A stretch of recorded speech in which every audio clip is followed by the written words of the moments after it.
నమస్తే. Welcome to our channel. Mohan Babu గారి ఇంట్లో జరుగుతున్న ఉద్రిక్త వాతావరణం గురించి ఎప్పటికప్పుడు అప్డేట్స్ వస్తూనే ఉన్నాయి. అయితే నిన్న ఇంకా తీవ్ర స్థాయిలో గొడవలు జరగడం మూలాన ఆయన ఆందోళనకు గురై హాస్పిటల్‌లో చేరిన విషయం అందరికీ విదితమే. అయితే ఈ విషయాలన్నీ పక్కన పెడితే విష్ణు గారు ఎలా స్పందించారు, మీడియా ముందర ప్రెస్ మీట్ పెట్టారు. ఇంకొకటి మనోజ్ కూడా తన పాప గురించి ఇంటి దగ్గరికెళ్ళి అరుస్తూ తన పాప తనకు కావాలి అనుకుంటూ మాట్లాడారు. ఇవన్నీ విషయాలు మాట్లాడదాం. ప్రస్తుతం మనతో పాటు సోషల్ యాక్టివిస్ట్ కృష్ణకుమారి గారు ఉన్నారు. నమస్తే ma'am. Ma'am, so Mohan Babu గారు హాస్పిటలైజ్ అయ్యారు, ఆందోళనకి గురయ్యారు అన్న విషయం అందరికీ తెలిసిన విషయం. ప్రస్తుతం ఆయన పరిస్థితి ఎలా ఉంది? అలాగే నేను చెప్పినట్టుగా విష్ణు గారు కూడా ప్రెస్ మీట్ పెట్టారు. పాప గురించి కూడా ఆందోళన చేస్తున్నారు మనోజ్ గారు. ఇవన్నీ కలిపి ఒక్కసారి పూర్తి వివరాలు తెలియజేయండి. మోహన్ బాబు హాస్పిటల్లో జాయిన్ అయ్యారు. మామూలుగా మనకి తెలిసిందే, 78 ఏళ్ల వయసు. ఈ వయసులో ఆయన పాపం ఇలాంటి పరిస్థితి రావడమే కరెక్ట్ కాదు నిజానికి. కాకపోతే ఇట్లాంటి వాటన్నిటిని హ్యాండిల్ చేయాల్సి రావటం అనేది కొంచెం బాధాకరమైన విషయం. అయితే ఆయన అధిక రక్తపోటుతోటి బాధపడుతున్నారని, హృదయ స్పందనలు కూడా కొంచెం హెచ్చు తగ్గుల్లో ఉన్నాయని చెప్పి, అంటే గుండె కొట్టుకునేది కొంచెం ఎక్కువ తక్కువ, ఒక్కొక్కసారి ఎక్కువ ఒక్కొక్కసారి తక్కువ కొట్టుకుంటుంది అనేది, అంటే ఫ్లక్చువేషన్స్ ఎక్కువ ఉన్నాయి అనేది చెప్తున్నారు. అలాగే ఆయనకి కంటి కింద గాయం అయింది అని కూడా చెప్తున్నారు. గాయం ఉంది అంటే చాలా ప్రమాదకరమైన స్థాయిలో లేదు, మామూలుగా గాయం ఉంది అని చెప్తున్నారు. పైగా ఆయన ఆందోళనతోటి హాస్పిటల్లో చేరారు అని చెప్తున్నారు. మరి ఈ పరిస్థితులన్నిటి వల్ల ఆయన కొంచెం ఎక్కువ ఒత్తిడి, స్ట్రెస్కి గురయ్యి, కాస్త ఎంత 6 అడుగుల మనిషి అయినా సరే, ఒకప్పుడు కింగ్ లాగా బతికిన మనిషి ఇవాళ ఇలా నేను ఒక రిపోర్టర్ని కొట్టానే, అన్నీ ఉంటాయి, అన్నీ మిళితమై ఉంటాయి దీంట్లో. ఏంటి ఇలా నేను ఇప్పుడు ఏమనిపిస్తుంది అంటే వాళ్ళకి, నేను ఎన్ని కష్టాలు పడ్డాను, ఎన్ని కష్టాలు పడి ఆస్తులు సంపాదించాను, ఎన్ని కష్టాలు పడి నేను సినిమా ఇండస్ట్రీలో నిలదొక్కోవడానికి నేను ఎంత కష్టపడ్డాను, ఓ పూట తిని ఓ పూట తినక, ఇవన్నీ గుర్తుకొస్తాయి. నేను ఈ పిల్లల్ని ఎలా పెంచాను. మంచి మన గురించి మాట్లాడుకునేప్పుడు మనం ఎప్పుడు మంచి మాట్లాడుకుంటాం, మంచి ఆలోచించుకుంటాం. మనం చేసిన తప్పు గురించి ఎప్పుడు మనం పొరపాటు మనకు అసలు అర్థం కాదు, అర్థమైన ఒప్పుకోవడానికి మన మనసు ఒప్పుకోదు. ఇది ఎవరికైనా సర్వసాధారణం. ఒక మనిషి అనేవాడు ఎప్పుడు కూడా తన స్కిన్ని తను కాపాడుకోవాలనుకుంటాడు. అయితే ఈ పరిస్థితుల్లో ఈయన వీటన్నిటికీ కాస్త భయాందోళనకు గురయ్యి హాస్పిటల్లో జాయిన్ అవ్వటం జరిగింది. ఏది ఏమైనా ఆయన త్వరగా కోలుకోవాలని కోరుకుందాము. పైగా ఈ పరిస్థితులన్నీ కూడా చక్కబడితేనే ఆయన కోలుకుంటారనిపిస్తుంది. ఈ పరిస్థితుల వల్లే కదా ఇదంతా జరిగింది. ఈ పరిస్థితులు కామ్ అవ్వాలి అంటే, ఈ పరిస్థితులు ఒక కొలిక్కి రావాలి అంటే, ఇక్కడ మనోజ్ సహకారం ఎంత అవసరమో విష్ణు సహకారం కూడా అంతే అవసరం. ఎలా అంటారు? ఎలా అంటే ఇప్పుడు ఏమంటున్నాడు తను, మనోజ్ ఇలా చేస్తాడని అనుకోలేదు. మనోజ్ చేసిన దానికి మా నాన్న కాబట్టి ఈ మాత్రం ఊరుకున్నారు అంటే ఏం చేయాలని, ఇంకా ఏం చేయాలని, ఇంతకంటే ఆ రెచ్చగొట్టే ధోరణే కరెక్ట్ కాదు. ఇప్పుడు ఇది మనకే ఇది రెచ్చగొట్టినట్టుగా కనిపిస్తుంది, మనోజ్కి ఇంకెంత అనిపిస్తుంది. Very true.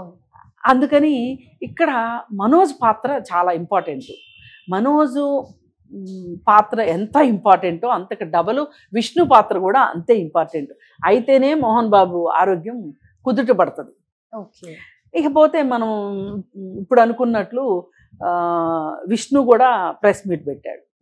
ప్రెస్ మీట్ పెట్టి ఏం చెప్పాడు, ప్రతి ఇంట్లో ఉంటాయి ఇలాంటి గొడవలు, మరి ప్రతి ఇంట్లోనూ గొడవలు ఉన్నట్లే మా ఇంట్లో కూడా ఉన్నాయి, దాన్ని మీరు ఎందుకు ఇంత భూతద్దంలో చూస్తున్నారు, ఇంత ఎందుకు ఆసక్తి మీకు, ఇలా ఇలా ఇలా ఇలా సాగి మా దగ్గర ఏమీ తప్పులు లేవు, వినయ్ నాకు ఎప్పటి నుంచో తెలుసు, అతను అలాంటి వాడు కాదు, కాలేజీ విషయాలన్నీ సవ్యంగా ఉన్నాయి అంటే, మనోజ్ లేవనెత్తిన విషయాలన్నిటినీ కూడా అతను సింపుల్గా కొట్టిపారేశాడు. ఇదంతా వింటే మనోజ్కి ఏమనిపిస్తుంది, అసలు వినయ్ తప్పు లేదు అని చెప్పి నువ్వు అనుకుంటున్నావు. వినయ్ చేసిన తప్పు ఏంటని నువ్వు తమ్ముడిని అడిగావా? తమ్ముడిని అడిగితే కదా అసలు మనోజ్ పట్ల వినయ్ ఎలా ప్రవర్తించాడు నీకేం తెలుసు? నువ్వు లేవు కదా ఇక్కడ. నువ్వు ఉండి నీ కళ్ళ ముందు జరిగితే ఏదైనా అరే ఏం జరిగిందని ఇప్పుడు అని మాట్లాడటానికి ఉంటుంది. అవును. నీ ఎదురుగా జరగని దాన్ని నువ్వు అవతల మనిషిది కరెక్ట్ అని చెప్పి మాట్లాడుతున్నావు అంటే ఈ మనిషి ఎంత ఆవేశానికి లోనవుతాడు. అసలు ఇప్పుడు ప్యాచప్ అవ్వవలసింది మీ ఇద్దరా, వినయ్ మంచోడని చెప్పటమా నీకు ఇక్కడ ఇంపార్టెంట్? ఇక్కడే మనకు అర్థమైపోతుంది విష్ణు మనస్తత్వం ఎలా ఉంటుందో. అతను పెద్ద గ్యాస్ లైటింగ్ చేస్తాడనేది అర్థమవుతుంది. రెండో వాళ్ళని రెచ్చగొడతాడు, అగ్నికి ఆజ్యం పోస్తాడు అనేది అర్థం. తన తండ్రిని ప్రొటెక్ట్ చేస్తున్నాను అని అంటున్నాడు. అందరూ మీడియాలో కూడా అదే చెప్తున్నాడు. ప్రొటెక్టింగ్ లోనే డిఫెన్స్ మోడ్ లోకి వెళ్ళిపోయి ఇలాంటివి మాట్లాడుతున్నాడు. ఇప్పుడు మనోజు మీ ఇద్దరికంటే చిన్నోడు కదా, మీ నాన్నకంటే నువ్వు చిన్నోడివి, నీకంటే మనోజ్ చిన్నోడు కదా. అసలు ఏం జరిగిందో ఏంటో మేము కూర్చుని మాట్లాడుకుంటాము, మాట్లాడిన తర్వాత నేను ఏదైనా మీడియాకి చెప్తాను అని ఉంటే అందంగా ఉండేది. అలా కాకుండా నువ్వు అసలు అవతల వ్యక్తిని ఏమీ అడగకోకుండా అతను ఎవరిని గురించి అయితే నెగిటివ్గా చెప్తున్నాడో అతను నువ్వు వెనకేసుకు రావడం వెనకమాల నీ ఉద్దేశం ఏంటి? అసలు వినయ్ అనే వ్యక్తి ఇంపార్టెంటా మీకు? నీకు తమ్ముడు ఇంపార్టెంటా? మీరు ఏమంటారంటే వాళ్ళిద్దరు ఫస్ట్ కూర్చొని డిస్కస్ చేయాలి అని అంటారు. అసలు మీరు మాట్లాడుకుంటేనే కదా వినయ్ మనోజ్ పట్ల ఎట్లా బిహేవ్ చేశాడు, అసలు మోహన్ బాబుకి వినయ్ ఏం చెప్తున్నాడు మనోజ్ గురించి, మనోజు వినయ్ గురించి ఏం చెప్తే రియాక్షన్స్ వచ్చినాయి ఆ విధంగా అనేది ఇక్కడ ఇంపార్టెంట్. అవును. నువ్వు ఏమీ తెలుసుకోకుండా హుటాహుటిని వచ్చేసేసి ఒక ప్రెస్ మీట్ పెట్టేసేసి అంతా మనోజ్. ఇప్పుడు నువ్వు చెప్పిన దాని ప్రకారం చూస్తే ఎవరిది తప్పులేదు, మనోజ్ వెరీ కామన్. అది మనం కూడా అందరం చూసే వాళ్ళు కూడా అర్థం చేసుకుంటాం, అలాగే అర్థమవుతుంది. అందుకని ఇక్కడ ఈ గొడవలు సద్దుమణగాలి అంటే ఒకళ్ళతోటి అవ్వదు. ఇప్పుడు చప్పట్లు మోగాలంటే రెండు చేతులు ఎట్లా కావాలో షేక్ హ్యాండ్ ఇవ్వాలంటే కూడా రెండు చేతులు కావాలి. ఎవరి కాళ్ళు షేక్ హ్యాండ్ ఇచ్చుకోరు కదా, దాన్ని షేక్ హ్యాండ్ అనరు కదా. సంధి జరగాలి అంటే ఇద్దరు పావురాలు ఎగరేయాలి, ఇద్దరు తెల్ల జెండాలు ఎగరేయాలి. ఒకళ్ళు ఎర్ర జెండా చూపించి ఒకళ్ళు తెల్ల జెండా చూపిస్తే ఉపయోగం ఏముంది? నువ్వు చేసేదంతా అట్లనే ఉంది.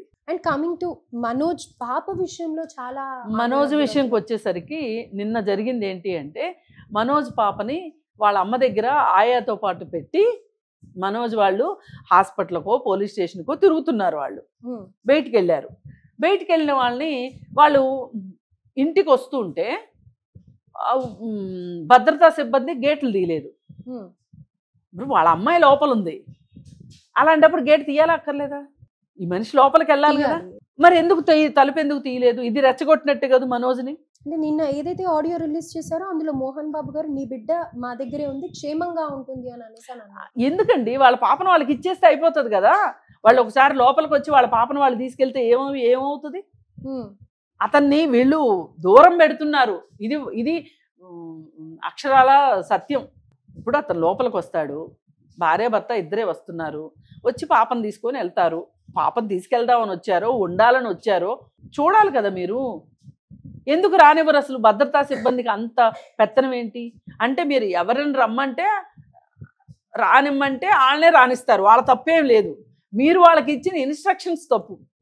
ఓకే, వాళ్ళదేముందండి, వాళ్ళు శాలరీకి పనిచేసే ఎంప్లాయీస్. వాళ్ళు ఎవరు శాలరీ ఇస్తారు, ఎవరు ఓనరు అంటే వాళ్ళు చెప్పిన మాట వింటారు.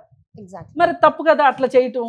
నీ కొడుకుని నీ ఇంట్లోకి రావడానికి పర్మిషన్ తీసుకుని రావడం ఏంటి అంటే అతను వేరు పెట్టినట్టేగా మీరు. పైగా నేను నా కూతురు కోసం నేను వచ్చాను అని చెప్తూ ఉంటే ఇంట్లోకి రానివ్వకపోతే అతను బలవంతంగా తోసుకుని లోపలికి వెళ్ళాడు. లోపలికి వెళ్ళిన తర్వాత లోపల బౌన్సర్లతోటి వాళ్ళతోటి గొడవ జరిగింది. గొడవ జరిగితే మనోజ్ బట్టలు కూడా చిరిగిపోయినాయి బయటకు వచ్చేటప్పటికి. మరి ఎవరు కొట్టారనుకోవాలి? ఇంట్లో మోహన్ బాబు కొట్టాడు అనుకోవాలా, లేదు భద్రతా సిబ్బంది కొట్టారనుకోవాలా, రౌడీలు లాంటి బౌన్సర్లు కొట్టారనుకోవాలా, ఎవరు కొట్టారనుకోవాలి? ఇది బాధాకరమైన విషయం మనోజుకి సంబంధించి. ఇట్లాగే లాక్కుంటూ పీక్కుంటూ వెళ్తే ఎప్పటికీ ఈ సమస్యకు పరిష్కారం దొరకాలి? సమస్యలు ఎలా అయితే పరిష్కారం కావు. డెఫినెట్ గా మీరు అన్నట్టుగా విష్ణు కానీ ఇద్దరు వెరీ కామన్ అని అంటున్నారు కదా, ప్రతి ఇంట్లో జరుగుతుంది అని అంటున్నారు కాబట్టి అలాగే కామన్ అనుకొని విష్ణు పెద్దవాడు కాబట్టి మనోజ్ని కూర్చోపెట్టి మాట్లాడితే బాగుండు అని మీరు అంటున్నారు. At the same time